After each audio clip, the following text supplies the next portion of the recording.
uno a veces corriendo como lo hago normalmente, ¿no? Pero acá hay dos cosas que es importante con respecto a los marcadores hepáticos, ¿no es cierto? Tenemos unas causas que puede ser el tipo de hepatocelular y la mayoría de casos que conocemos nosotros son las hepatitis, ¿cierto? Dentro de eso también tenemos el hepatitis tipo alcohólica, ¿no? Que también es algo, tiene que ver con la situación, prácticamente como decir, ¿no? Este parenquimal. La colestásica quizás sea más conocido, pero no olvidemos de que no solamente es a la hora de salir, sino también hay en el caso de cirrosis biliar primaria. Hay, no solamente la colicistitis, sino también hay por problemas hepáticos, ¿no? Inclusive por fármacos o cáncer de páncreas, que son frecuentes también en estos casos, ¿no? Y encontramos generalmente el tipo de bilirrubina directa. Los valores sí tenemos que conocerlos, no es una, eh, diría, ¿no? ¿Cómo lo diríamos? Una imposición, ¿no? Sino el hecho de que hay necesidad de hacerlo, ¿cierto? Eso es algo que está de más decirlo. Tenemos una total de 1, 0,25 y, directa, y la indirecta siempre va a ser mayor. Y tenemos las transaminasas. Algunos mencionan hasta 40, etcétera. Vamos a dejarlos ahí, porque sea 40, 36 o 37 no implica mayor. La fosfatas alcalina, las proteínas totales que son, realmente es una evidencia de la síntesis, es importantísimo, ¿no? De alguna patología. La albúmina, igualmente. Globulina, igualmente. La gamma glutamil, y desde una vez se lo comento, ¿no? Es generalmente utilizada para, no solamente a nivel obstructivo, ¿no? Sino también a nivel eh, de hepatitis alcohólica. El tipo de trombina también es síntesis.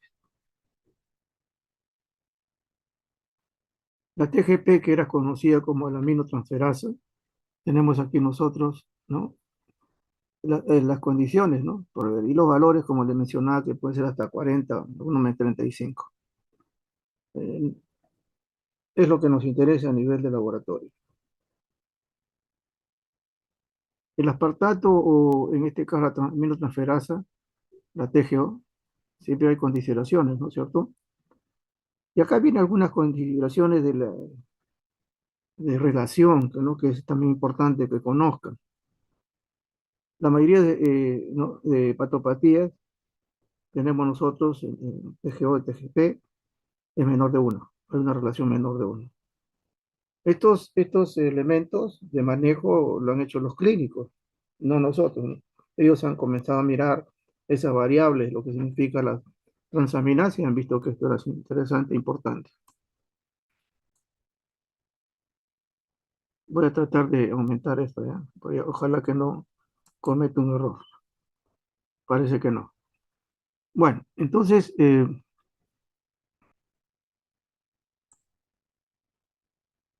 ahí está mejor. Ok. También tenemos que cuando es mayor de uno, estamos hablando de hepatitis alcohólica. Hay una relación primaria, ¿no? No solamente esto es relación a las transaminasas. Y hay una condición que también es conocida en la clínica, es cuando hay aumento de la uremia, puede dar también niveles falsamente bajos en las transaminasas. O sea, son situaciones que maneja acá, efectivamente hay una uremia alta, y hay un problema no solamente hepático, sino renal.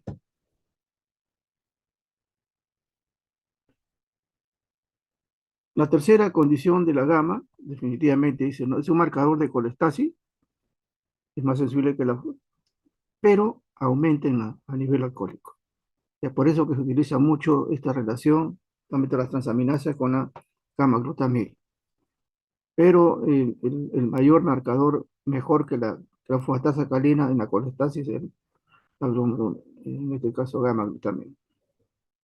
Y acá vemos algunas condiciones también, ¿no? Que pueden significar también un aumento, ¿no? No solamente a nivel patológico propiamente, tanto de infarto, diabetes, sino también por medicamentos, o sea, como un problema tóxico en la paciente. La cirroganas láctea siempre va a significar que hay muerte, ¿no es cierto? Es una enzima que es lesión, que podemos verlos en nosotros a nivel cardiovascular, pero acá también igual implica la necrosis, ¿no es cierto?, la lesión hepática, y definitivamente está referida pues a unos valores como están arriba y elevada frecuentemente. ¿Por qué? Porque en la cirrosis pues, prácticamente está, la lesión es manifiesta, ¿no? Y eso es continuo hasta que se forma la fibrosis. Entonces, definitivamente es un dato también interesante en el caso de la cirrosis.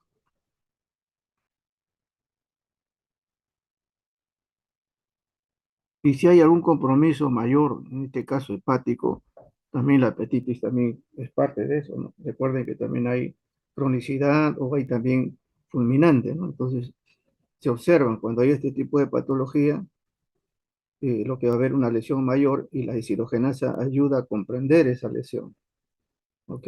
Ese es el desarrollo de esa lesión. La fosfatasa alcalina, definitivamente los valores los tienen ustedes acá. Hay un valor medio de marcador sensible a la colestasis, pero no específico, como la gamma-glutamil, que esa es una cosa importante también.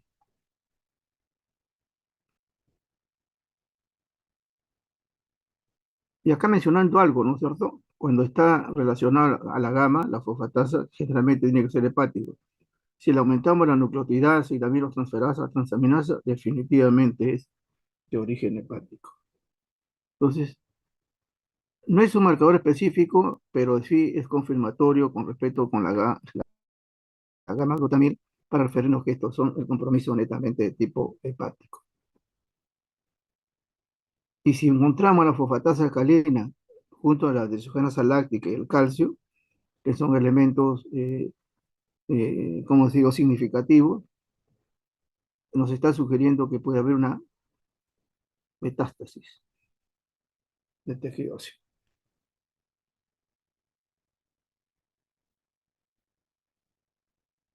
Pensar de que la fosfatasa también tiene un nivel también elevado en caso también del embarazo, ¿no? Pero lo que nos importa a nosotros es justamente la parte obstructiva. Y vemos también algunos niveles, ¿no? Algunas patologías. No está acá. La albúmina es síntesis. O sea, si hay una patología muy evidente con respecto a la síntesis, es la cirrosis, ¿cierto? La albúmina está baja, pues no hay funcionamiento. Entonces la síntesis baja. Entonces ahí vemos nosotros, por esa razón que habla de la citis, aparte de la hepatitis, ¿no? Pero generalmente, eh, cuando hay este compromiso de la citis, porque hay cirrosis o necrosis hepatocelular, va a estar comprendido en la disminución, ¿no es cierto?, a nivel bajo de la albúmina.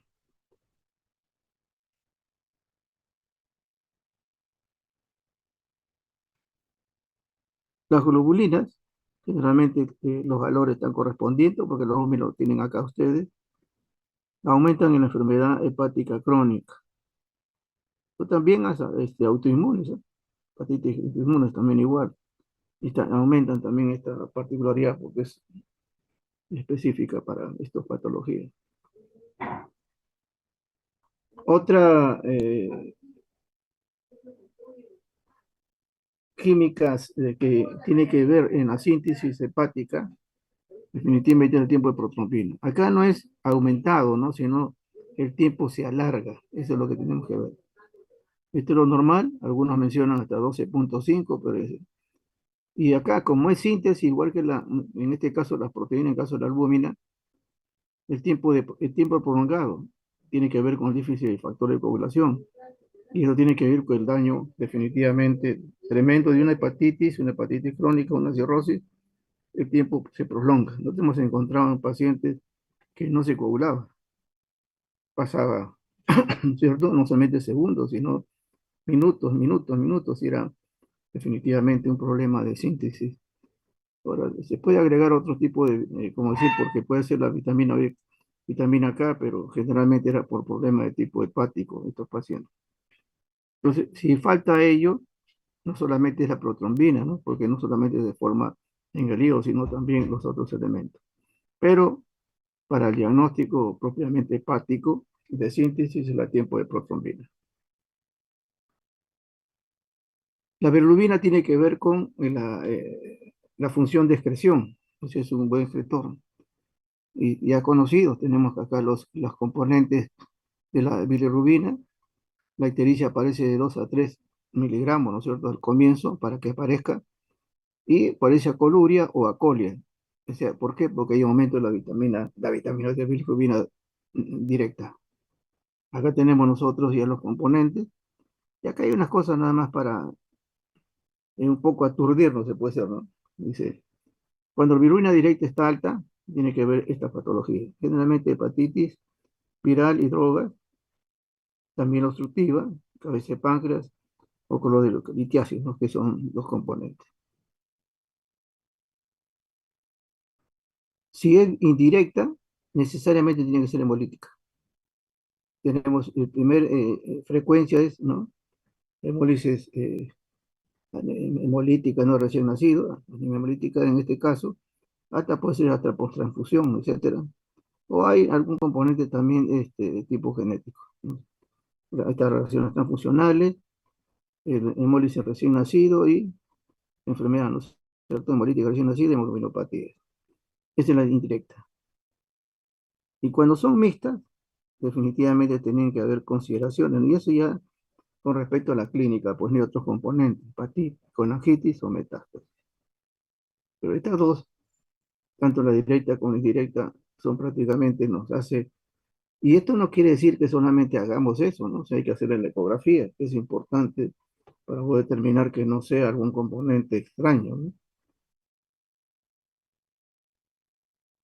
De las pruebas, definitivamente, ya hemos mencionado esto, daño hepático agudo, pero acá es importante, ¿no? Las pruebas funcionales, que ya definitivamente muy poco, por lo menos nosotros nunca hemos usado esto. En otros lugares ya está definitivamente un poco yéndose no diría el olvido, ¿no? Pero dejándose de hacer por lo engorroso que puede ser las pruebas. ¿Cuál es la importancia de los problemas hepáticos? Y algo que yo le mencionaba mis grupos era que muchas veces los internos van, no es una novedad, ¿no? Que ustedes sepan que cuando ustedes están ya haciendo el internado, el médico los va a mandar. Eso no es una realidad, ¿no? Diciendo, van a pídete diagnóstico de la hepatitis, ¿no? Y van muchas veces, no saben qué marcadores, porque ahora las tablas de solicitud de los exámenes ya no son tan fáciles, ¿no? Antes podíamos decir antígeno australiano, ahora ya se dice antígeno en superficie. Y el diagnóstico tiene que darse en este caso, ¿no? Pensamos en la hepatitis B. En la actualidad, el diagnóstico, y esto ya se está utilizando, antes era solamente antígeno en superficie, que lo ven ustedes acá, o antígeno australiano, ¿no es cierto? Y ya con eso, ¿no?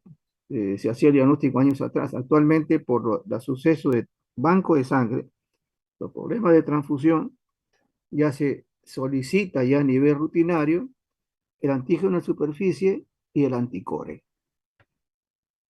Este puede desaparecer, pero este no. Entonces, uno ya se da cuenta de que estos dos tienen que marcar para hacer el diagnóstico de una hepatitis B.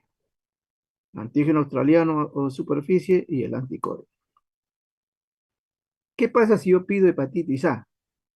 Y acá viene la respuesta, ¿no? ¿Qué debo marcar? Anticuerpos IgM anti-hepatitis B, hepatitis A. Que generalmente esto es el diagnóstico inmediato porque la M siempre está diagnosticando lo agudo.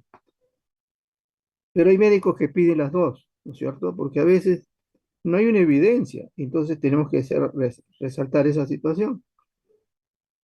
Entonces le piden anticuerpos IgG anti-hepatitis A. Este dura años. Significa que la parte inmunológica también está presente. ¿Ok? Entonces, ya tenemos dos componentes en la cual, ¿cómo se solicita? Un poco nos complica ahora la hepatitis C, que son lo más frecuente que se utiliza. Puede haber otros, ¿no? Otras hepatitis. Y la hepatitis C también se pone anticuerpos, en este caso, antihepatitis C, ¿no es cierto? Hepatitis C, que puede ser por ELISA o en este caso, reacción en cadena de la polimerasa, o sea, molecular, ¿no es cierto? Entonces, anticuerpos anti hepatitis C, eso es lo que se pide, ¿no es cierto? Y el resto ya son técnicas que nosotros manejamos. Si fuera un delta, que un poco hemos diagnosticado, quizás en otro hospital grande sí, se pide el antígeno de la hepatitis delta, ¿no? Todo esto se hace, en la mayoría de casos, por métodos biológicos, ¿no? Lo que llama reacción en cadena de la polimerasa. Es quizás un poco más complicado, ¿no? Pero, nuevamente, antígeno de superficie, anticore, anti, anticuerpos, ¿no? IgG o IgM, y anticuerpo contra en este caso con la hepatitis C. Un marcador tumoral conocido, alfa-fetoproteína. Entonces, esto quizás se menciona, ¿no? Que los valores normales son así, pero cuando tenemos 500, ¿no? 500, en este caso, nanogramos por mililitro, y es un diagnóstico, ¿no? Porque esta cantidad rebasa definitivamente, es más de 10 a 50 veces, ¿no? Y tenemos que sacar las consideraciones. Ya hemos visto también nosotros a nivel de esto, también a nivel ginecológico. Y eso también a veces es una situación que tiene que manejarse a nivel ya ecográfico, imaginología clínica. Otra sustancia que también ayuda a manejar que hay una situación hepática es el amoníaco. Nosotros sabemos que hay una relación, ¿no? Eh, Tanto hepática como a nivel neurológico, ¿no? Entonces, esto también ayuda a referir que también hay un componente en la cual no se está metabolizando o haciendo ¿no? Sí, la metabolización del amoníaco en la urea, entonces sube, también hay problema en este caso. Entonces, evalúa el metabolismo, el progreso de la hepatopatía, es grave y es una respuesta también si el tratamiento es efectivo.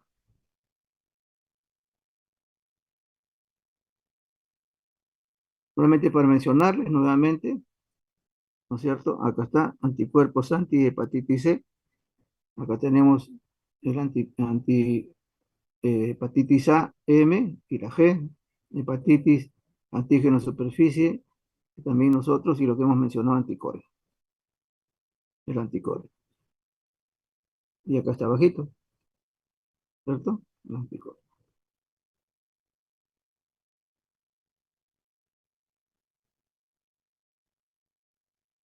Cuando estamos hablando de un problema de tipo toxicidad alcohólica, que empieza una esteatosis y luego es una cirrosis por esto, miren los componentes que generalmente se observan, ¿no? No, no solamente a nivel hemático, ¿no es cierto? Entonces vemos también que hay componentes, principalmente en hepático es, ¿no es cierto?, las transaminasas y la gamma-glutamina. En esto sí se ve una variedad ¿no? De hepatitis, generalmente crónica, y generalmente la complicación más allá en todas estas es la cirrosis y hepatocarcinoma. Si es cirrosis, tenemos componentes de síntesis, acidogenasa, etcétera, y en caso de hepatocarcinoma, la fosfetoproteína. Y otros elementos también autoinmunes, ¿no? Es importante tener hepatitis C que es frecuente. Y esto es lo que mencionaba, por último, en este caso, ¿no? En la cirrosis tenemos nosotros que todas estas componentes, ¿no? Tenemos ya unos sitios de etología, pero tenemos que ver esto, ¿no es cierto? Hemos visto que la albúmina baja, síntesis, la gamma-glutamil también que tiene un paso de antígeno en circulación, también tiene componente gamma. Pancitopenia que no hemos visto, igual que la anemia, nos interesa ahorita las dos cosas, las que proteínas, hay elevación de transaminasa, fosfatasa alcalina, pero sí se sabe que la gamma también está ahí componente, ¿no? Pero hay elevación de ambos. Hay hiponatremia, hipocalemia, etcétera. Principalmente, acá sería la síntesis, ¿no es cierto? Y de tiempo de protrombina, que ahorita por ahí no lo veo. Colesterol también, síntesis.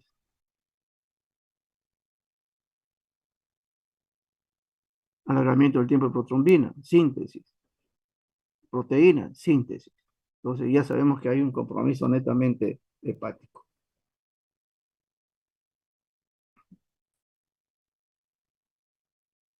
¿Qué es lo importante de las enfermedades neurológicas? Definitivamente el líquido cefalorraquídeo. En la actualidad, entre el 60 y el 70% hace diagnóstico ahorita por líquido cefalorraquídeo, no excluyendo de otras pruebas, ¿no? Pero es lo que frecuentemente utilizan eso, para ver enfermedades neurodegenerativas, infecciosas, etcétera. Entonces, eso es lo que se utiliza. Entonces, lo primero que ven ustedes, y eso siempre lo he remarcado a mis alumnos, es esto, ¿no? El color. Ustedes ven el color, ya tienen una presunción de diagnóstico.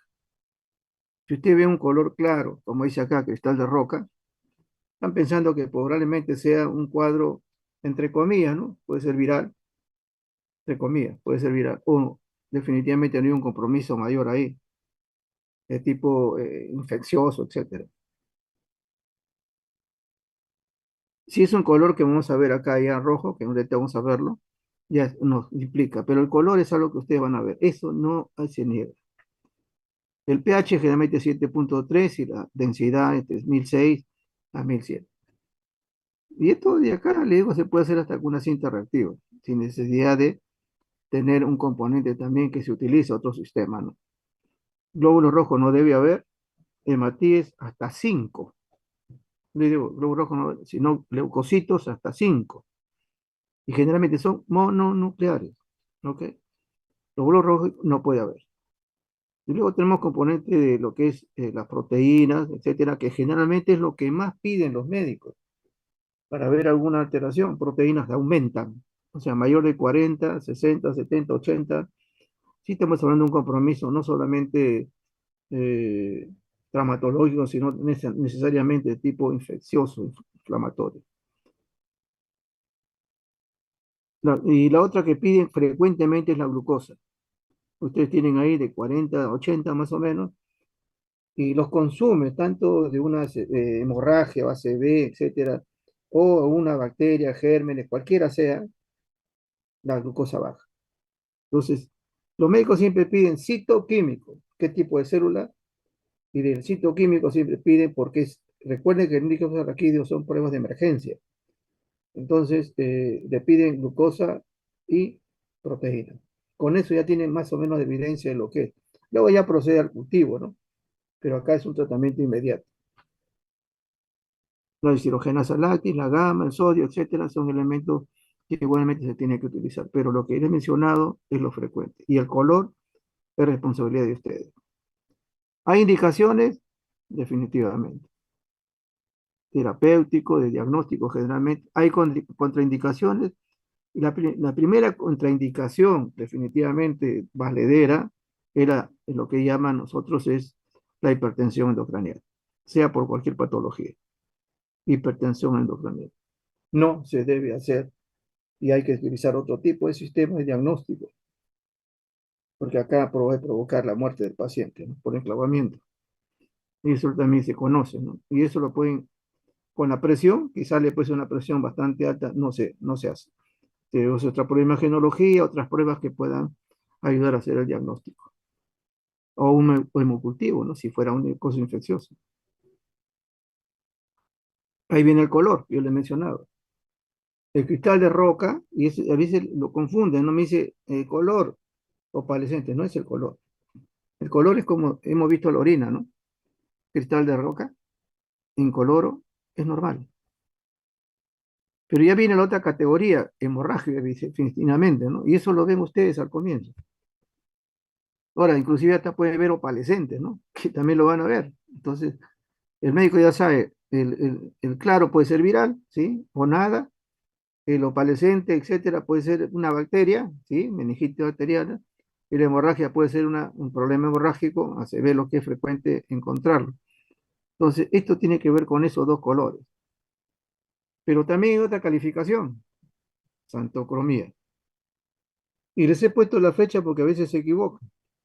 La santocromía tiene que ver con el tipo de color, ya no hemorrágico, sino mire cómo está transparente, ¿no? Rosadito, medio amarillento, y acá pues un naranja puede ser. Esto de acá se le hace santocromía. ¿Y por qué sucede esa endocromía? Mucho tiene que ver con la sangre que ya tiene tiempo, ¿no? Tiempo, no es inmediato una hemorragia.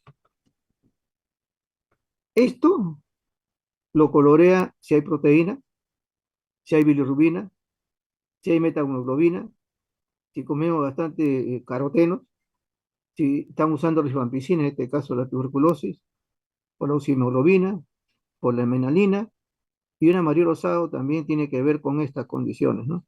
Hematomas, sudorales, meningitis, meningitis crónica, neurominomas, pero que ya tiene su tiempo pasado, ¿no es cierto? A ver. Y vemos nosotros acá, es lo que he mencionado también, ¿no? Todos son hemorragias antiguas. Este da el color. También se lo pide el médico, ¿no? Para poder decir, confirmar, sí, esto es una hemorragia que ha tenido, ha empezado en la antigüedad, etcétera. Entonces hay tiempo para que pueda manejarse eso. En el aspecto, definitivamente es transparente y limpio, cristal de roca color. Pero vemos nosotros que también hay que, opalescente, hay acá prácticamente ya purulento, y acá hay como si fuera unas líneas, ¿no es cierto? Como si lo menciona acá, ¿no? Lo opalescente significa que es turbio y medio lechoso, ¿no? Total. Acá puede haber proteínas, leucocitos y microorganismos. Puede haber también depósitos de grumos, ¿no? Proteínas, entonces vamos a ver bastante proteínas en un paciente que ha hecho una reacción. También podemos ver nosotros, como le mencionaba, ya un color, una purulenta, ¿no? Eso ya está en un diagnóstico. Pero cuando vemos tela de araña, a pesar que puede ser también componente opalescente y así, generalmente estamos hablando de tuberculosis. Y acá vemos nosotros algunas consideraciones de las causas, ¿no? Mencionaba, ¿no es cierto? La glucosa es normal, pero baja en estos componentes. Entonces, en todo lo que significa hipoglicemia, la meningitis bacteriana está por arriba, ¿ok? Fungi y también las hemorragias subaranoideas. Ahora dice, ¿por qué baja en este caso la glucosa? Porque las células comen glucosa. Entonces, todo tipo de meningitis, y generalmente la viral es un poco el consumo, pero la mayoría de esto, la glucosa es baja. Y vemos nosotros algunas consideraciones también, ¿no? ¿Qué pasa si hemos encontrado a veces unas historias en la glucosa está alta, pacientes diabéticos? Las proteínas, como mencioné, tanto la glucosa que baja, la proteína sube, y vemos nosotros aumenta, por esta definición, lo que han mencionado, hay una división de la reabsorción, etcétera, ¿no es cierto? Y eso es inclusive, en la actualidad se está haciendo ya calificación de proteínas por una técnica de electroforesis. ¿Y por qué razón? Quieren determinar que la inmunoglobulina que está aumentada acá es netamente intratecal, no de fuera. Proteínas aumentan, como les decía, en trauma y frecuentemente en todas las meningitis. En la viral también aumenta, pero es poco. Pero imagínense, todo lo que es hasta lo que es más conocido, ¿no es cierto? Hemorragia solanoidea, viral, meningitis fúngica, tuberculosis, bacteriana. El trauma son las que van a estar aumentadas por la frecuencia, ¿no? El resto también se da, pero es lo que más se ve. Y la disminución es otra cosa, pero esto de acá es importante para hacer el diagnóstico.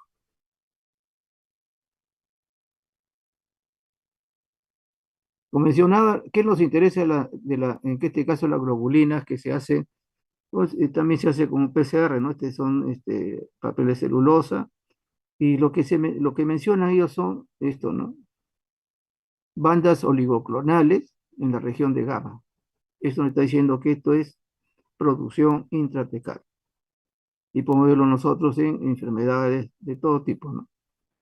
Hasta diabetes, ¿no? ¿Se dan cuenta? Entonces, hay información intratecal, bandas oligoclonales. Los cloruros, vemos también nosotros que disminuye igual, ¿no? O sea, tenemos esta cantidad que puede ser en mil equivalentes o miligramos, y también igual en todo lo que significa mayormente los meningitis bacterianos. Igual el lactato, ¿no es cierto? Aparte de todas estas manifestaciones que vemos nosotros, tenemos que ver que también hay meningitis tipo fúngica, el lactato, infartos cerebrales, encefalopatía hepática, encefalopatía mitocondrial, leucemias, etcétera, eso es lo que se menciona. Y esto es lo que se tiene que, definitivamente, esta es la deshidrogenasa láctica, por supuesto, ¿no? Tiene que ser también, bueno, en otros lugares toman toda una variedad, ¿no? Eso no tiene que estar también presto, ¿no? Cuando a veces no hay una buen diagnóstico, no diría clínico, sino buen diagnóstico definitivo, hay que pedirle todas las pruebas. El ácido láctico ya es conocido, y generalmente ¿a qué aumenta? En todo lo que son meningitis bacterianas o fúngicas, eleva el ácido láctico. Y la ADA, test de ADA, que normalmente se nos pide cuando hay sospecha de tuberculosis, y es una de las cosas que quizás podemos aquí un poco mencionar, ¿no? Eh, hay unos cuadritos que estoy a veces enseñando a los alumnos, ¿no? ¿Y cuál es el diagnóstico? Quizás ahorita vamos a verlo, si no yo lo repito. El test de ADE para no son específicos, pero sí aumenta en caso de la tuberculosis neurológica en ese caso. Igualmente, la lisozima aumenta también la meningitis tipo bacteriana. Ahora, acá viene un asunto, ¿no? Y acá lo he tenido que resumir abajo. Cuando llamamos, como lo llamamos nosotros pleocitosis, estamos hablando de cantidad, ¿no es cierto? Hay bastante células. Cuando ustedes vean, miren, aquí tienen ustedes un lactato, una glucosa, proteína elevada, glucosa baja, y vemos nosotros células, en este caso, como si fuera polimorfos nucleares, pero si ven los ojos, lo he hecho muy pequeño, pero ustedes lo tienen ya en la teoría, hay eosinofilia, eosinófilos abundantes. Cuando vemos nosotros esto en el líquido cefalorraquídeo, después de una coloración de Wright, ¿no es cierto? ¿Qué vemos? Vemos eosinófilos. Pues tenemos que estar pues, sospechando que esto puede ser por parásitos o por hongos. ¿Ok? Si vemos nosotros, en este caso, mononucleares, generalmente mononucleares pensando en linfocitos, mi idea, por eso justamente los médicos quieren ver los colores, ¿no? Y ver el directo, en este caso. A veces nos piden GRAM, ¿cierto? Ya y otros procesos que también les voy a comentar. ¿Y qué sucede? Estamos pensando ya el médico de que sea viral. No se puede descartar, ¿no es cierto? También tuberculosis, generalmente son dos, esclerosis múltiple o micótica. Generalmente las dos frecuentes que se ven, viral y tuberculosis. Ya, ese es un diagnóstico y el médico dice, ok, es mononucleares, ya con toda la sospecha clínica es tuberculosis. Y tenemos polimorfos nucleares, amigos y por haber, en cantidad, ¿no es cierto? No es como los eosinófilos, polimorfos nucleares. ¿Qué estamos pensando? Que siempre va a ser una meningitis de tipo aguda y bacteriana. Dos casos.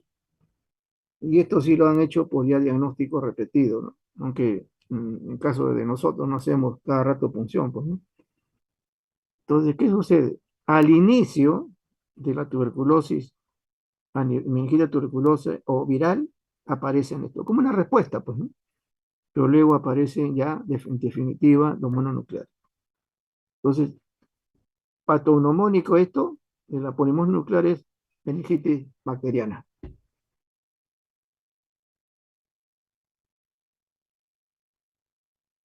Creo que no está aquí. Entonces, voy a comentar acá.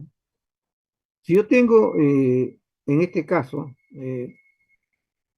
tanto proteínas altas, glucosa baja, el recuento no es muy alto, acá en este caso de las parásitos y fúngicas, no es muy alto el recuento, pero sí se dice presencia de eosinófilos.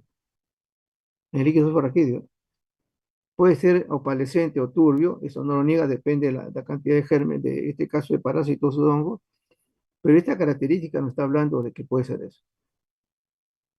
Si encontramos nosotros un líquido cefalorraquídeo, no solamente turbio en tela de araña, como he visto, sino purulento, también se puede ver principalmente, ¿no? Principalmente, estamos hablando de una tuberculosis, en este caso, ¿no? El tipo de tuberculosis, o puede ser también micosis. Pero si es un líquido transparente, que generalmente se ve así, transparente, y encontramos nosotros que hay células mononucleares, estamos hablando de viral. Y acá también la glucosa no baja mucho, las proteínas sí suben. Y acá en el caso de una meningitis bacteriana propiamente dicha, acá los recuentos pueden superar 100, 200 células, ¿no? Eso no, de los 5 que son normalmente, aumenta tremendamente. Es de lactato, deshidrogenasa, la glucosa baja, proteínas altas. ¿Qué encontramos? Polimorfos nucleares. ¿Qué piensa el médico con todos esos elementos? Una meningitis bacteriana. Ahora, ¿qué más podemos pedirle? Es un gran. En el gran podemos identificar las bacterias, pero ojo, el gran no identifica la tuberculosis, tenemos que hacer sin Nielsen. Y si queremos terminar un hongo, gota china para criptococo. Tita china, criptococo, un gran para ver si hay gérmenes bacterianos, etcétera, ¿no es cierto? Y a ver qué más, si no me olvido, es el Alzheimer, se viene de vez en cuando. Ya tenemos, sin Nielsen, tuberculosis y tinta china para criptococo. No les cuento nada más. Entonces, ¿qué nos ayuda a nosotros? Pues, hablando solamente de lo que se encuentra en el líquido cefalorraquídeo, ¿eh? Porque otra cosa serían ya pruebas muy sofisticadas, imagenología, etcétera, que se pide, ¿no? En este caso, a los pacientes neurológicos. Eh, un caso había, y a mí me preocupaba, ¿no? Porque le pedían, estamos hablando de años, pues, ¿no? Atrás, le pedían glucosa y calcio a los recién nacidos. Y bueno, pues, y así que uno de esos días le pregunto al neonatólogo, oh, hermano, le digo, Manuel, le digo, ¿por qué le pides calcio? Y en este caso, calcio, porque el calcio viene con el magnesio, por ejemplo, juntos, ¿no? Y le pides glucosa y calcio. No, me dice, esto cuando hay esa falta provoca convulsiones, ¿no? Como si fuera epilepsia. Porque yo hasta ese momento ignorante, ¿no? De mí, decía, ¿habrá epilepsia en recién nacido? Me dice que sí, son las convulsiones. Entonces, si encuentro yo hipocalcemia, hipomagnesemia, hipoglicemia, generalmente en la segunda tenemos que ver que es una madre diabética. Ahora, no necesariamente puede ser por esto, ¿no? Pero esto es lo primero que piden. Luego, si esto de acá está normal, ya le piden el estudio líquido cefalorraquídeo para ver calcitonina, electrolitos y bilirrubina, que son también componentes de un cuadro, ¿no? Diferente de infeccioso, ya. Pero al inicio, cuando solamente hay esas manifestaciones, no hay otra cosa, esto es importante. Si fueran lactantes o niños, ojo, muy pocas pruebas se le piden a un recién nacido, ¿no? Por el volumen sanguíneo. A veces diciendo, ¿por qué no le piden hemograma? ¿Por qué no le piden eso? No. Si ustedes le sacan sangre, le sacan toda la sangre, pues. Entonces tenemos que hacer con microcomponentes, hacerlo por gotas. En este caso, los lactantes también tenemos que un hemograma, líquido seborraquídeo, porque acá definitivamente puede haber ya no solamente el problema infeccioso, ¿no? Sino también ha tenido un trauma. Generalmente se ve eso en los hospitales, ¿no? Los chiquitos van con un cuadro convulsivo, pero la causa fue un trauma.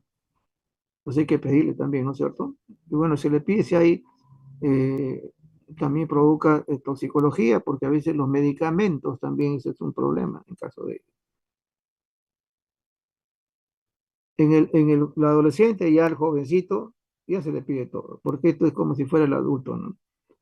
Y tenemos nosotros que todas estas pruebas, traumatismo, epilepsia, que ya son propiamente, que son cuadros netamente neurológicos, ¿no? No lo hacemos, pero puede haber neurocitocercosis, igual que en el anciano. ¿Por qué? Consumimos mucho chicharrón, pues, y a veces consumimos de cualquier sitio. Y no hemos tenido casos, ¿ah? Y inclusive de personal. muy consumidoras de chancho, ¿no? Y es una de las cosas que uno tiene que tener cuidado, ¿no? Ya puede apareció convulsionando y se y perdió de cierta manera, ¿no? Se desmayó. Ya que, ¿por qué sucede? Le hicieron de todas las pruebas un rayos X, una situación, ahí le encontraron que tenía, pues, algunos, podemos decir, quistitos que sabían, ¿no? Entonces, ¿hay que hacer la prueba basales en ellos? Sí. Prueba basales significa hemograma, glucosa, urea, creatinina, examen de orina. Recuerden que hay que ver cuál es el estado de cada paciente, no porque diga le duele el ojo o le duele la uña, solamente la uña.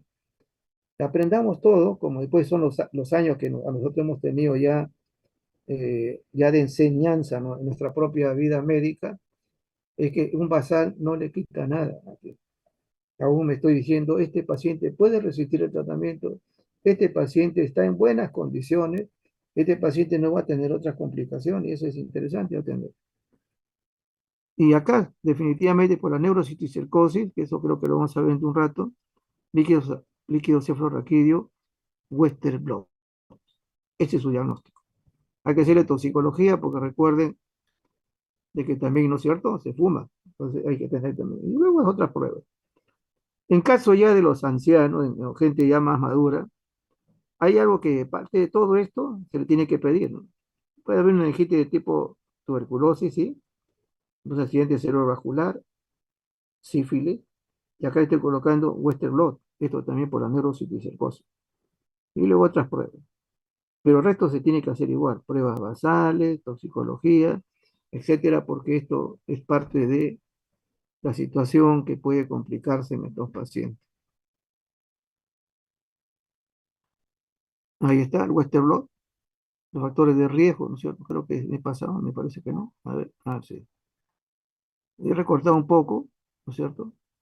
Entonces, acá tenemos nosotros algunas consideraciones para ver, ¿no es cierto?, la neurociticercosis, pero el diagnóstico que estoy mencionando es por Western blot, ¿ok? Puede haber eosinofilia, hemograma también con eosinofilia, hay que hacer perfil hepático, porque recuerda que no solamente compromete esos niveles, hay que ver de relé o aglutinaciones también, porque puede ser otra cosa y no solamente la neurocircosis. Podemos encontrar en ese hasta el 15%, ¿no es cierto?, el parásito, y vemos nosotros algunas consideraciones más. El diagnóstico, vemos acá, pleocitosis, aumento, eosinofilia que hemos mencionado en antes. ¿Ok? Diagnóstico, Western blot.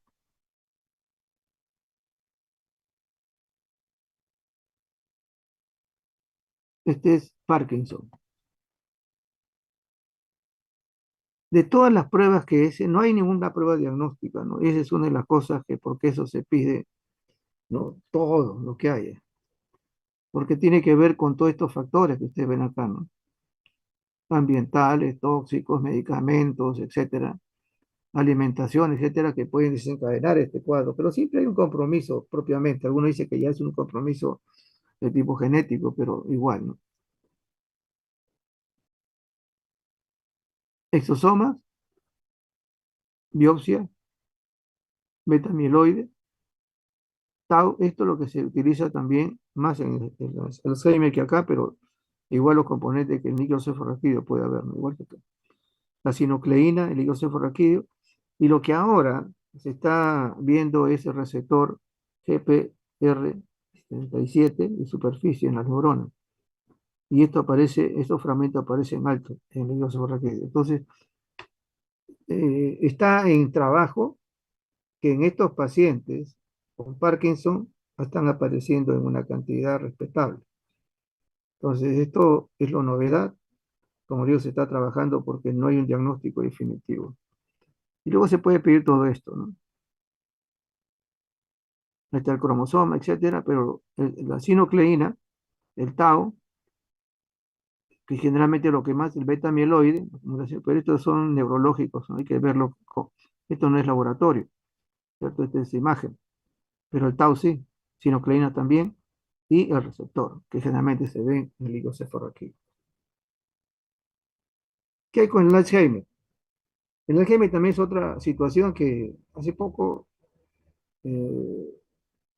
me comentaba de una paciente, ¿no? Como esto lo estamos repitiendo, pues, ¿no? Ya por lo menos tenemos que conocer algo, ¿no? Si no, ¿qué pasaría?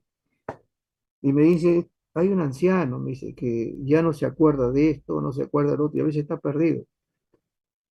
Recuerden que el anciano, como su profesor, a veces no absorbe las vitaminas, a veces no están los productos necesarios.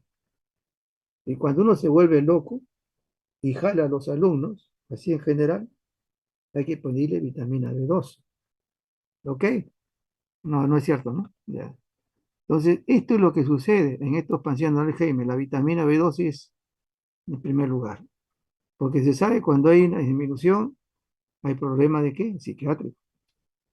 Vuelvo otra vez a mencionar las pruebas basales, que es importante, porque el anciano puede estar anémico, puede tener otro tipo de patología, puede ser diabético, puede tener hipercolesterol, puede tener un sinnúmero de cosas, ¿no? Y eso va a contribuir a que haya un daño mayor neurológico.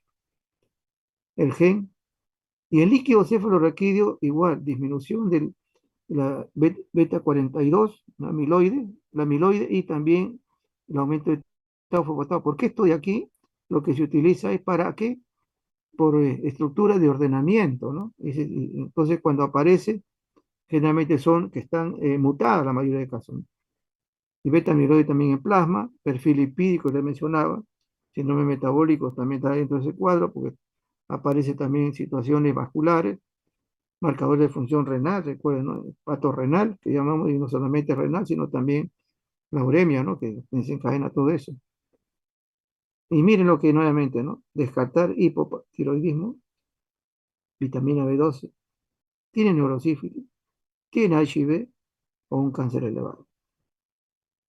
Y definitivamente el estudio funcional lo está haciendo la parte de imagenología, ¿no? Pero en caso de nosotros, en el líquido cefalorraquídeo vamos a encontrar este tipo de situación. Y la vitamina definitivamente hay que tenerla presente, ¿no? Para hacer un diagnóstico con la clínica, con los otros elementos, etcétera, hacer el diagnóstico de una Alzheimer.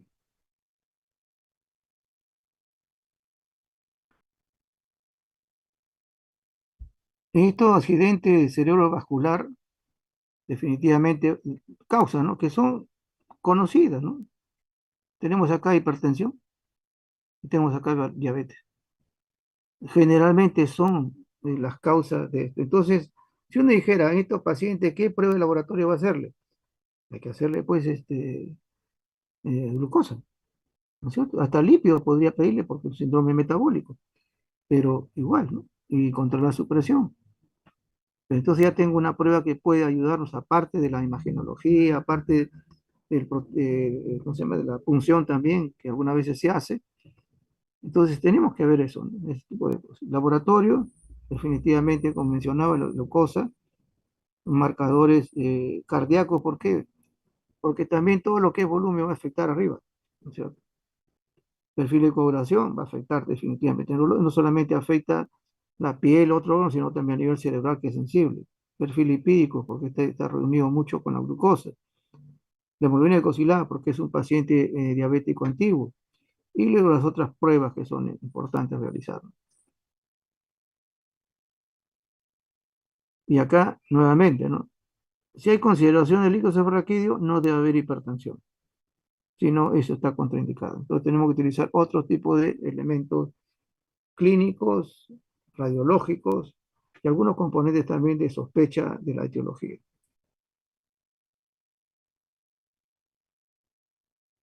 En embargo, eso era una idea, igualmente, ¿no? Puede ser traumatismo, etcétera, espontáneo, rotura de aneurisma vascular, etcétera, que esto ya no es laboratorio, pero es una cosa que es importante conocerla. Puede haber también que hay una alteración, ¿no es cierto? El paciente está tomando anticoagulantes, que lo ha habido también esos casos, no se sabe, hipertensión y también antecedente de tabaquismo. ¿Qué se observa? Y eso lo vemos como lo hemos mencionado, ¿no? Una líquido cefalorraquídeo sanguinolento. ¿Ok? ¿Qué es lo que ayuda, aparte de todas las, observar que la glucosa ha bajado, la proteína ha subido? El médico nos pide siempre a nosotros, ¿no? ¿Hay crenocitos? Sí, entonces ya sabes que es una hemorragia subaracnoidea. Porque esto aparece cuando ya pasó un tiempo. Recuerde que cuando es agudo, generalmente no van el paciente. Ya cuando ahí el proceso se ha instalado y tiene las molestias, ¿no? Generalmente alguna situación motora, etcétera, sensitiva, etcétera, ¿no? Entonces el médico sabe qué es esto. Entonces se nos pide el color, glucosa, etcétera. No encontramos gérmenes, es una cosa, ¿no es cierto? No encontramos gérmenes. Sí hay hematíes en líquido subarráquido, y le digo, hay presencia de crenocito, doctor. Ah, ya, suficiente. Entonces, dos cosas que son importantes tenerla presente. Los crenocitos son hematíes deformados, por si acaso. No estamos hablando de otra patología, estamos hablando de patología neurológica. En el TEC también tenemos nosotros algunas situaciones que ya son netamente imagenología, etcétera, clínica, ¿no? Pero, ¿cuándo actúa el laboratorio? En estos casos del TEC, cuando hay complicaciones sépticas. ¿Por qué? Porque si hay una fractura, ¿no? En este nivel del cráneo, y hay, ¿no es cierto? Prácticamente hay rotura y colección aquí, etcétera. Como este acá está abierta, entonces puede haber, o sea, compromiso no solamente de los huesos, sino también de las meninges. Entonces ahí vienen nosotros a hacer ¿cómo se le dice, no? La evaluación, ¿no?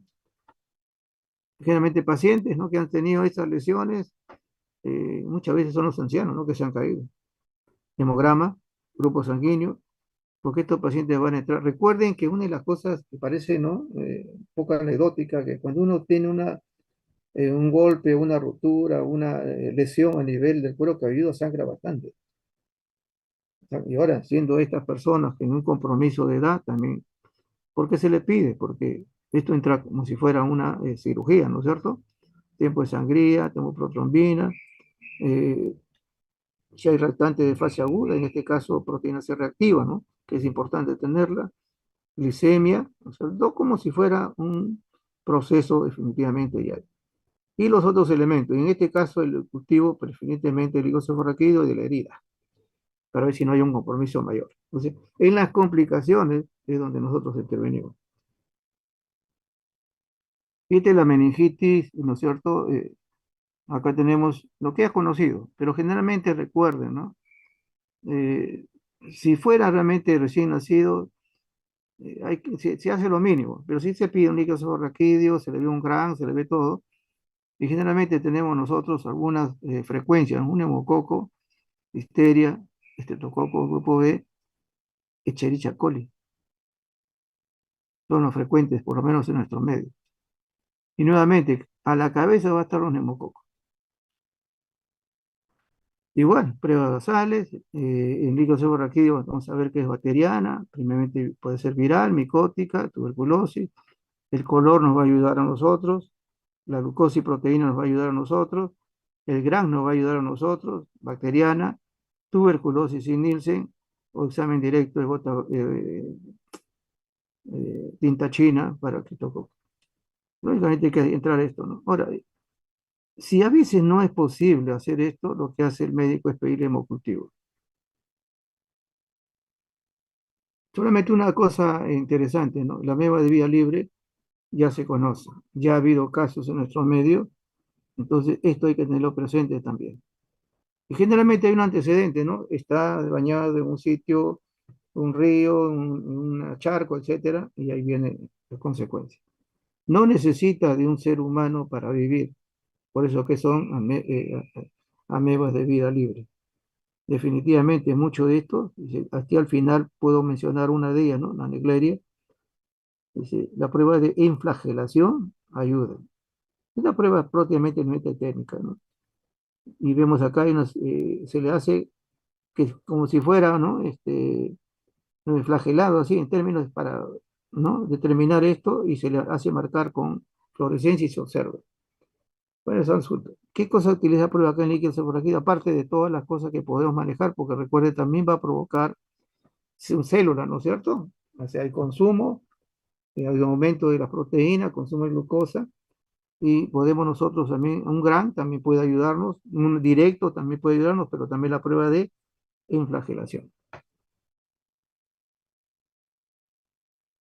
En la orina vemos nosotros una variedad tremenda de cosas. No sé por qué ha salido esta orina, pero bueno, el color, ya les he dicho, el color es importante porque ustedes van a verlo eso de un comienzo. Color, amarillo claro. Si es citrino, o sea, un amarillo más oscuro, concentrado. Si es ámbar, o sea, casi se parece mucho a la Coca-Cola, hepatitis. Rojo, hematuria. Verdoso, pseudomonas. Y eso lo vemos nosotros en pacientes de UCI. El aspecto de ser transparente, si es ligeramente turbio a turbio, ya les he mencionado que tiene que ver con la presencia de células y proteínas, cilindros, gérmenes, todo eso. Esto ayuda mucho a mirarlo de un comienzo. Puede haber gérmenes sin leucocitos también, eso lo hemos visto. Vamos a ver, un pH, ¿no es cierto? El valor exacto en problema tubular, la densidad. Una de las cosas interesantes aquí es que cuando usted encuentra una densidad baja, menos de 10, y si hacen una segunda evaluación menos de 10, ese es tubular. Además de pedir otras pruebas, ¿no? De dilución, de concentración, y no hay porque son pruebas que no son fáciles de hacer, es muy engorrosa, entonces la densidad ayuda mucho en este momento. Entonces, lo podemos ver nosotros ahí, hay unas consideraciones, ¿no? Las proteínas normalmente están ausentes o son pocas, ¿no? Es decir, son vestigios. Pero cuando hay una presencia de proteínas, ya estamos teniendo que pensar que puede ser ya un compromiso renal. Cetona puede estar ausente, aumenta, y la cetona, realmente el cuerpo o cetona aquí, no solamente puede ser por diabetes, igual he mencionado que también las embarazadas gestantes pueden tenerlo, por la alimentación, que no solamente es glucosa, recién nacido. Hay glucosa, también tiene un valor, ¿no es cierto?, de inteles, y también nos hace diagnosticar que no solamente aumenta en la diabetes, sino diabetes gestacional, depende de la gestante, glucosuria renal también igual, y no hay otra presencia, ¿no? Bilirrubina debe estar ausente, pero si hay, estamos teniendo que hablar de que puede ser ocasionado por otro tipo de patología. Nitritos, no debe haber, la positividad nos está hablando que hay una bacteriuria. Los leucocitos, debe haber hasta, y esto es bien, ¿no? Algunos mencionan hasta 5, otros ponen hasta 10 leucocitos por campo. Más allá estamos pensando ya que es una leucocituria evidente. Y el sedimento podemos ver, ¿no es cierto? Estos son la química. El sedimento podemos leucocitos, acá tiene que ser menor de 5, gérmenes escasos en negativo, patológicos, si hay leucocituria, lo digo, hematuria, gérmenes, cristales, cilindros y otros. Entonces, ese es lo que tenemos que captar nosotros con respecto a lo que es la orina. Creatinina, marcador de la función renal. ¿Ok? Ahí nos quedamos. Pero, ojo, hay una componente de dilución en este nivel, ¿no es cierto?, de la para su reducción de masa, y la síntesis también se utiliza en otros lugares, pero es un marcador de la función renal. La urea, tenemos valores normales, pero no es un marcador útil en la función. El boom se está utilizando un poco más con respecto a eso, ¿no? Entonces los valores tenemos de referencia. Entonces, ahí podemos nosotros manejar eso, ¿no? Si el boom está alto, si el boom está bajo, etcétera, nos va a ayudar también a hacer las consideraciones del caso, ¿cierto? Entonces acá ya hay, cuando el boom pasa de los niveles, en este caso de 20, tenemos un problema prerrenal. Si es de 20 a 7, tenemos un problema de tipo renal o normal y renal propiamente dicho, ¿no? Es menor.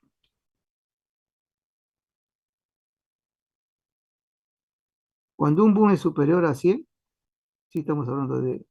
Claro, cuando todos tienen un límite de ser 10 veces, a veces la cantidad que uno ve ya necesariamente tiene que ser de un lugar exacto, ¿no? En este caso a nivel renal. ¿Por qué es importante? Nos ayuda a nosotros porque son elementos quizás un poco más, no diría, ¿no?, atractivos, sino un poco más concentrados, se podemos decir en ese término, ¿no? Entonces, cuando vemos nosotros también, vemos nosotros que se observa en la diabetes, ¿no es cierto?, en infección y glucosicosis, aumento. Hay un aumento por catabolismo y todo esto así. en la cirrosis también disminuye. Pero acá la referencia tiene que ver también con la función renal, aunque no es como decir útil, pero sí las indicaciones de que ser cantidades es un daño renal. Citatina C es el marcador endógeno de la tasa de filtración glomerular. Eso nos interesa. ¿Ok? Citatina C. La beta 2 microglobulina también tiene que ver, esto sí tiene que ver con la función tubular. No tengo los marcadores de otro tipo, pero tengo la beta, problema tubular. También es un marcador tumoral, pero acá, hablando de renal, estamos hablando. Tengo la densidad y tengo un sedimento, como vimos en una de los ejemplos que les mencioné a los alumnos, es, ustedes tienen una creatinina, así de ejemplo, ¿no? Una creatinina que sube y baja al día siguiente, una urea que sube y baja al día siguiente, ¿ok? Tiene un volumen que ha bajado, ¿no es cierto? Tiene una densidad que es baja, miren, y luego tienen cilindros, pueden tener cilindros hialinos o granulares, etcétera, y tienen cilindros celulares, cilindros epiteliales, cilindros celulares, estamos hablando de daño tubular, necrosis tubular aguda. Entonces, podemos nosotros también tener esto, ¿no es cierto?, como parte del daño. Actualmente ya se está utilizando pues también las interleuquinas, ¿no? Entonces ahí tenemos nosotros esto, entonces esto de acá tiene que ver con eso, ¿no? Siempre va a ser un daño inflamatorio y dónde empieza. Y acá definitivamente nos ayuda también con todos los cuadros que podemos tener, la densidad, etcétera, que puede ser también un tubular. Esta es otra de las cosas que es el proteína benzestrase, ¿no? Es un indicador, ¿no? Está asociado, dice, en la alteración precoz de la filtración glomerular. Es lo más importante. Estas son las pruebas también. Vemos nosotros el fósforo, el calcio, la alteración también observada en enfermedad renal crónica, electrolitos, ¿no? Ya hemos mencionado que el calcio, el sodio, definitivamente también se altera. Y las proteínas también, porque hay proteinuria y pérdida. Entonces hay hipoproteinemia por pérdida renal. Eso ayuda en general a poder manejarlo. Y cuando yo tengo presencia de proteínas o proteinuria en la cinta, yo no puedo hacer diagnóstico todavía, solamente proteinuria. ¿Qué hago? Pido una orina de 24 horas y digo, esta orina de 24 horas me está calificando ¿qué? Síndrome nefrótico o síndrome nefrítico. Entonces ya tengo el diagnóstico. Esto es lo que mencionaba, ¿no? Para ver situación, esto solamente mencionado porque estos son engorrosos, digo sí, test de concentración y test de dilución. Y vemos nosotros que acá debe hallarse entre 1025 o más. Menor de eso, hay un problema tubular. O sea, 1025 debe hallarse o más, 1030. Pero si baja esta cantidad, porque estamos concentrando definitivamente el problema. Y en el caso de dilución, definitivamente acá tenemos que ver que la densidad está baja, en este caso menos de 10, menos de 1010 o 1005, baja. Estamos hablando pues de que hay un problema de tipo tubular. La inulina sí se sabe que es un buen marcador de la función renal. En algunos lugares se están usando, no en todos, pero es un buen marcador. Es mejor que utilizar la urea. Ahora, ¿qué hay con esto, no? Y esta es una de las cosas que ustedes han hecho ya con los tres tubos, ¿no es cierto? Y tenemos nosotros que esto puede ser macroscópica, definitivamente es una orina con bastante, ¿no?, coloración. Microscópica, que también se observa, ¿no? Y esto a veces pasamos por alto porque pensamos que no había, y lo hay. Ahora, ¿qué es lo interesante, no? Que si nosotros tenemos, y eso lo vemos nosotros ya por la experiencia, ¿no?, que son los hematíes normales que salen ahí por el tracto, entonces no es glomerular, es tubular hacia abajo, ¿no? Así, hemorragia. Pero si son dismórficos, o sea, tienen alteraciones, tienen formas diferentes, estos son hematíes glomerulares. Entonces, yo quiero saber que esta hematuria sea de tipo glomerular, o sea, renal propiamente dicha, veo los hematíes. Y si vemos los hematíes que están alterados, distróficos, Entonces estoy pensando que es glomerular netamente, hay un problema ahí, netamente arriba. Pero si tiene los hematíes que son normales, estoy viendo pasado de lo que es glomérulo en adelante y son normales. No hay alteraciones, pues. ¿Ok? Entonces eso también ayuda a nosotros los niveles. Y acá, en una hematuria, no, es una de las cosas que es, ¿no? Hay que pedir cultivo, sí, pero también no se olviden de que si es una gestante, el HCG. Si es un anciano y tiene retención urinaria, su antígeno prostático. Y luego el resto de cosas. ¿Ok? Pero principalmente por el tipo de paciente, ¿no? La proteinuria mencionaba, ¿no es cierto?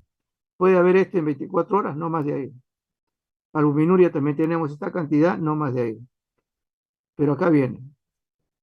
La proteinuria glomerular es porque predominan las albúminas. Y acá vemos nosotros, ¿no? Si fuera proteinuria tipo tubular, proteína de bajo peso molecular, es mencionado en antes, ¿no es cierto? La beta, la lisozima, y descartar que no tenga las proteínas de Benzion, caso de sea tubular. Y acá le mencioné en antes, ¿no? O sea, lo que es el riesgo nefrótico, nefrítico, definitivamente. Ahora, ¿qué pasa si yo quiero evaluar un paciente? Y eso lo hacen los nefrólogos, ¿no es cierto? Ya no nos piden urea creatinina, sino tiene que ver ya el daño de tipo renal en general, ¿no? Nos pide microalbuminuria. La microalbuminuria, que tiene que ver diferente a la albúmina, la proteinuria, etcétera, la microalbuminuria es el signo precoz de daño glomerular. Mayor de 30 en 24 horas, factor de riesgo de enfermedad terminal y nos va a decir cuánto tiene de sobrevida ese paciente. Uno es saber si es síndrome nefrótico o nefrítico. Otro es si es una proteinuria realmente glomerular o tubular. La otra es valorar el daño definitivamente renal y eso lo ve con las microalbuminurias. Y nuevamente acá, le he marcado, ¿no?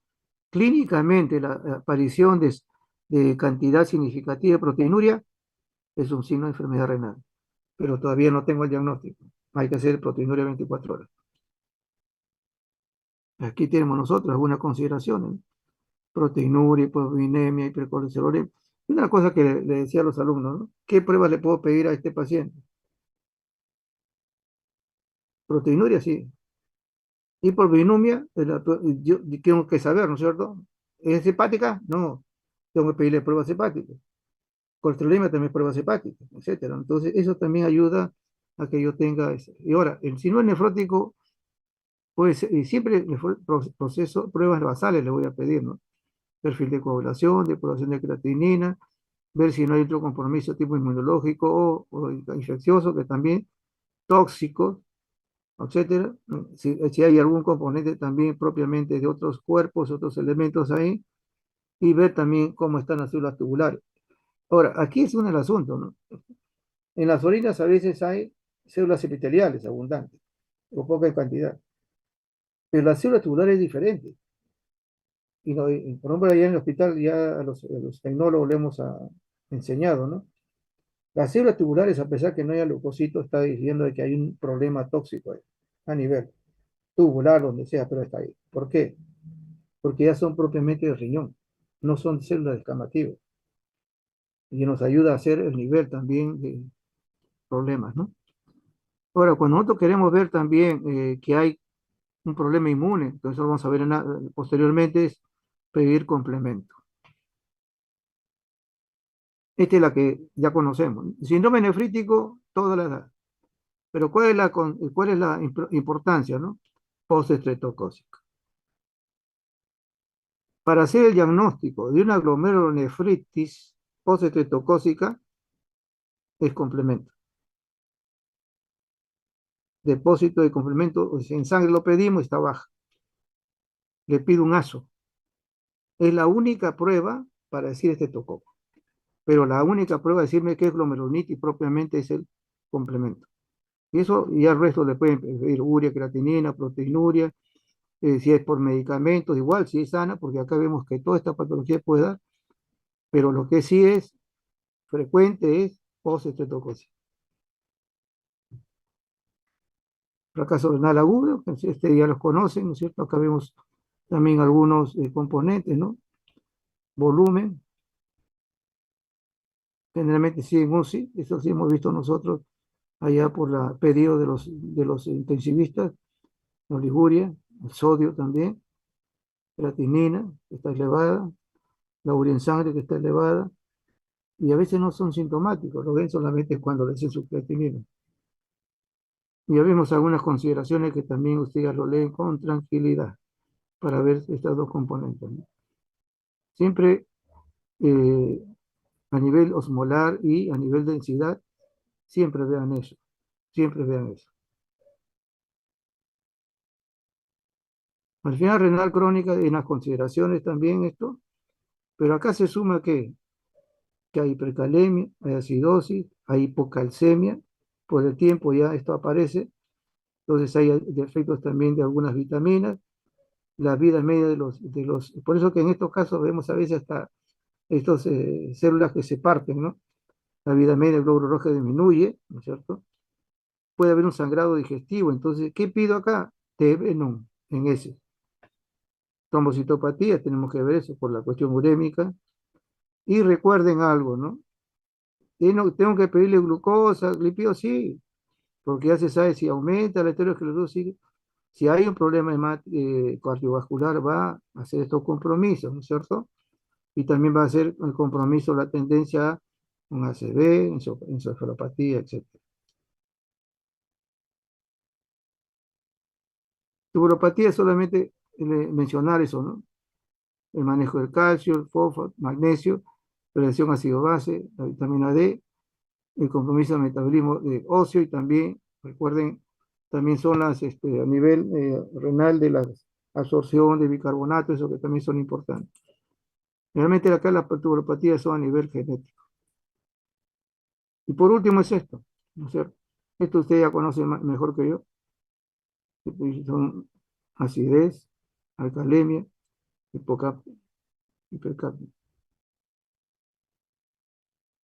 bicarbonato bajo, etcétera. Definitivamente a veces cuando se solicita, la mayoría que hemos visto nosotros nunca ha sido acidosis, insecto o alcalosis respiratoria, esto, ¿no? La mayoría ha sido mixta. Y eso definitivamente es algo que sí debemos nosotros tenerlo presente, ¿no? En el caso. ¿Cuándo se debe hacer el Union GAT? Siempre en la acidosis metabólica, no en otras citas, con ese manejo. Ya que vemos algunas consideraciones que ustedes, ahí están las fórmulas, eso las ven ustedes con tranquilidad.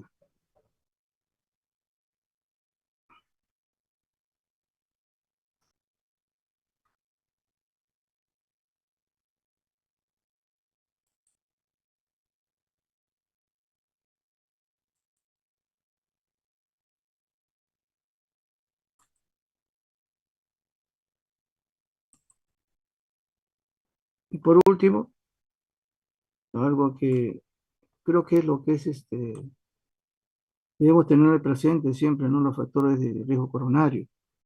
Ahí están. Entonces, si yo tengo hipertensión, hay que controlar. Si tengo diabetes, hay que ver su glucosa. Si tengo metabólico, hay que ver los lípidos, ¿no es cierto? Y luego el resto de cosas. Igual que la dislipidemia.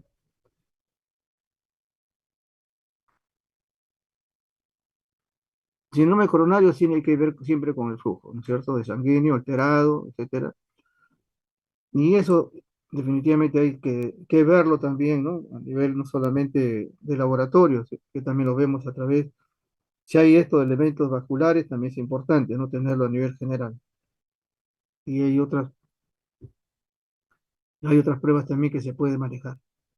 Ahora, aquí, por ejemplo, dice, no, Pablo, una de las cosas que les comentaba, ¿no? Está en la práctica de ustedes también, ¿no?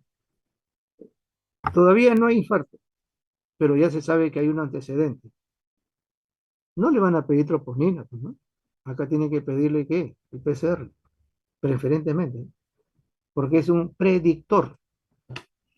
Algunas veces también el hemograma y otras veces la interleuquina, el cuadro inflamatorio, pero no es un infarto todavía. Entonces, acá tenemos los marcadores de necrosis, ¿no es cierto? Protrombina, mioglobina y CKMB. Marcadores de isquemia, generalmente la que conocemos nosotros, ¿no? En este caso, estas dos proteínas, en otros sitios se manejan bastante frecuente. Y acá está el marcador inflamatorio, entonces es un predictor. Y la parte de hemodinámica, la péptido natriurético. Hay otras pruebas, ¿no? Definitivamente, no son las únicas. Y acá sí tienen que ustedes valorar el tiempo. Por eso acá se les da, ¿no? ¿Cuándo aumenta hasta qué tiempo aumenta la mioglobina, protrombina, CKMB? ¿Y en qué momento baja? Porque ustedes encuentran ahí hasta en unos trabajos, ¿no? En la cual esa diferencia es horaria, ¿no? Por eso algunos se normalizan y otros siguen aumentando el nivel, ¿no? Y algunos llegan hasta más de 6 horas, cuando ya las otras trabajaban. Entonces eso tienen que verlo ustedes ya y colaborar también a nivel mental para no olvidarse. Nuestro troponina ya lo ven ustedes, ¿no? Y una de las cosas es, estos son los valores, ¿no? Algunos mencionan que es dicen, no, tiene que ser uno para, bueno, hay uno ahí, 0,1. Y estamos hablando ya que este es un buen marcador, ¿no es cierto? Es más específico que el resto, sí lo es. Y acá están algunas consideraciones de el tiempo.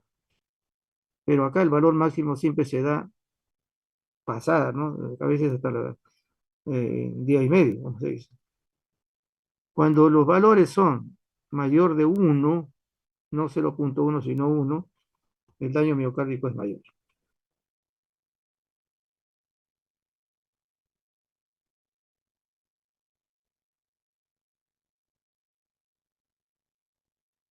Una de las consideraciones es que cuando hay angina inestable, o sea que ya ha habido momentos de, ¿no es cierto?, en este caso de isquemia, y si aparece, estamos hablando pues de un mal pronóstico, que puede ser también desencadenante de un infarto propiamente mayor, de mayor gravedad.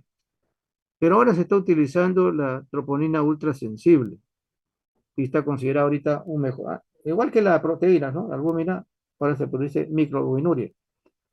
Antes se pedía troponina, tanto a nivel T o I, ahora se utiliza la ultrasensible.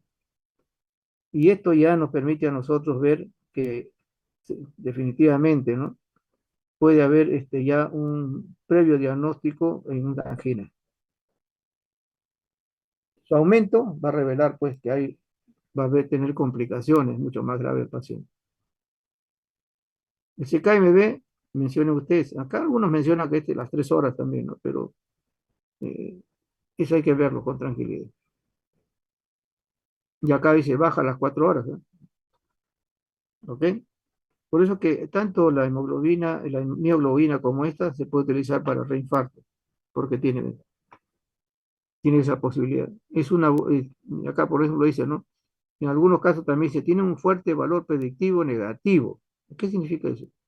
De modo que si a las 24 horas no se ve un aumento, no está hablando predictivo como el PCR, ¿eh? Sino acá negativo. ¿No es cierto? Si no hay, no sube, no hay infarto. Ese es el predictor negativo. Pero este se utiliza como parte también eh, del infarto al miocardio. La deshidrogenasa láctea siempre la he mencionado acá, ya prácticamente muy poco se utiliza la TGO, pero acá en el infarto del miocardio que viste en pacientes de otro lugar, ¿no es cierto? Se utiliza esto porque esto nos está hablando de que definitivamente, a pesar de no ser específica, su aumento está hablando que puede ser un infarto masivo, porque el daño se extiende. La mioglobina, la utilidad, los valores es el reinfarto, es por el tiempo. ¿Ok? La interleuquina, definitivamente, igual que antes, mencionaba la 18, esta es la 6, eh, es una procoagulante, es amplificación de cascada, inflamación, ¿no es cierto? Entonces, todos los procesos que hay, arteriosclerosis, que hay inflamación, vamos a entenderlo. Ahora, se dice que esta interleuquina también tiene que ver con aumentar el proceso aterotrombótico, entonces por uno lo estamos haciendo para controlar más los factores de riesgo, ¿no? Y lógicamente, una llegado a él es el PCR. el interguanina C lo estimula y sigue el PCR. Los valores están ahí, picogramos. El péptido, definitivamente, ¿tiene que ver con qué? Ya lo sabemos, ¿no es cierto? Con la parte hemodinámica. Generalmente la insuficiencia cardíaca es lo que más se observa. Después de un infarto puede haber eso, definitivamente un paciente, o un paciente que tiene cronicidad de esto también puede desencadenarse un infarto, pero generalmente es una complicación del infarto. Ahí están los valores.